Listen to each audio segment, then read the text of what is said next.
How important is employee engagement to the bottom line success of your company? According to Gallup, it's fundamental.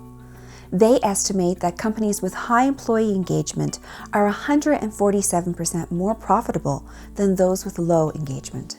Hi, I'm Corinne Walsh. I'm Greg Nash. And I'm Andrew Bartley of Platinum Leadership. In this video, we'll explore how team building and active learning can amplify employee engagement as your organization moves from good to great. Gallup describes 3 categories of workers in the average organization. According to Gallup, the engaged 30% of employees are deeply committed to their organization and emotionally connected to its mission and goals. They routinely contribute their discretionary effort and go the extra mile. The disengaged 52% of employees are less emotionally connected to their employer. They show up, but generally give the minimum required. And finally, 18% of employees are actively disengaged. They work against the organization, trying to undermine what their boss is trying to get done. Mark Crowley translates these numbers in Fast Company magazine by saying, imagine a crew on a river. 3 people are rowing their hearts out. 5 people are taking in the scenery, and 2 people are actually trying to sink the boat. For employee engagement to really take off, an organization needs to hire the right people for the right roles, set clear expectations, give people what they need to do their jobs effectively, and be generous with recognition and appreciation. When you're doing all of this, the time is ripe for team building to take your employees' engagement to the next level. The good companies make sure that their people are well invested, educated, have fun, motivated to do their job, and then can serve our customers. It's all about developing people, seeing people smile, walk away in a different mindset than what they walked in with. It just brings everyone closer together, and you get a closer bond with people that you may have never interacted with before. So you can build relationship, and with the trust, everyone's going to work together more harmoniously. Whatever the company spend on us, it comes back to the company as a profit. So, with a nod to Simon Sinek, why do we do team building? It's to help people experience the joy of working together. It's too easy to lose sight of how magnificent the people we work with really are. Many of us spend more time with colleagues at work than our families at home. Familiarity can dull our perception of people's gifts as we collect data to reinforce narrow assumptions and patterns of behavior.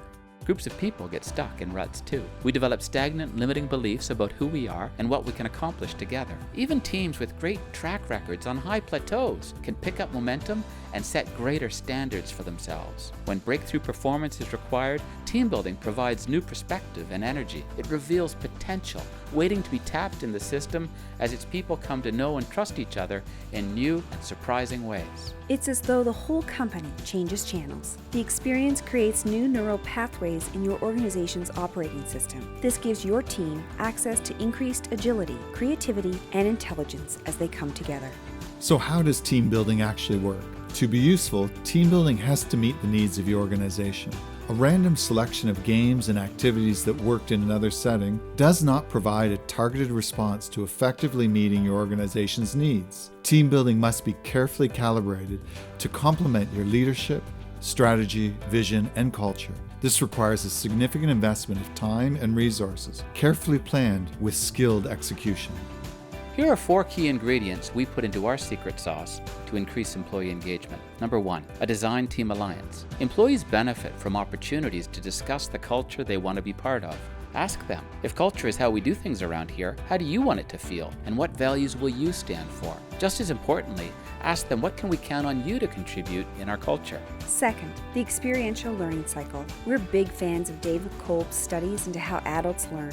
After getting clear on an objective, we craft opportunities for experience, reflection, generalization, and application. Designing in this manner generates shared experiences that accelerate engagement, changing team climates and company culture for the better.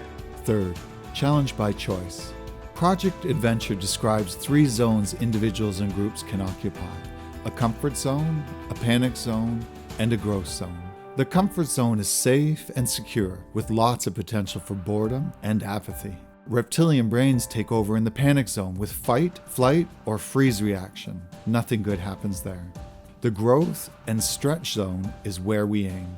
It's marked by heightened awareness and full engagement. When teams lean into their strengths and into one another, they develop new habits for addressing adversity and conquering challenge. This is the optimal zone for team building. It's where we invite groups to play. 4th, systems coaching. While acknowledging the power and potential of individuals during change, we also work with groups as a single entity. The word corporation means united in one body, and integrative team building can build core strength in your organization's body. Like Einstein reminded us, we can't solve problems with the same kind of thinking used to create them. By coaching the group as a whole, we reveal the system to itself. The group gains access to new levels of creativity and intelligence. Beyond everyday consensus reality, awareness and change at the dreaming and essence levels are also available. These shifts can magnify resilience and increase capacity to navigate the permanent whitewater of business today. So there's a bit on the why and how of team building. What about the what? As in, what activities can we actually run the next time we gather for strategic planning, employee training, or a corporate retreat?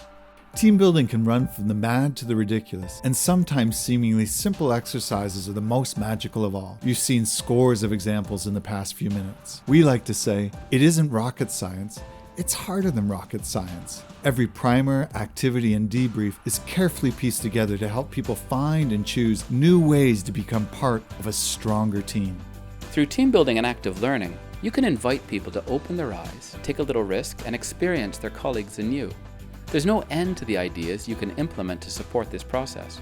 The discipline is to co-create a container within which it's more likely for people to buy in and work together. When team building is part of a sustained commitment to increase alignment between a company's leadership, strategy, vision, and culture, more people in more boats dig in and decide to row together.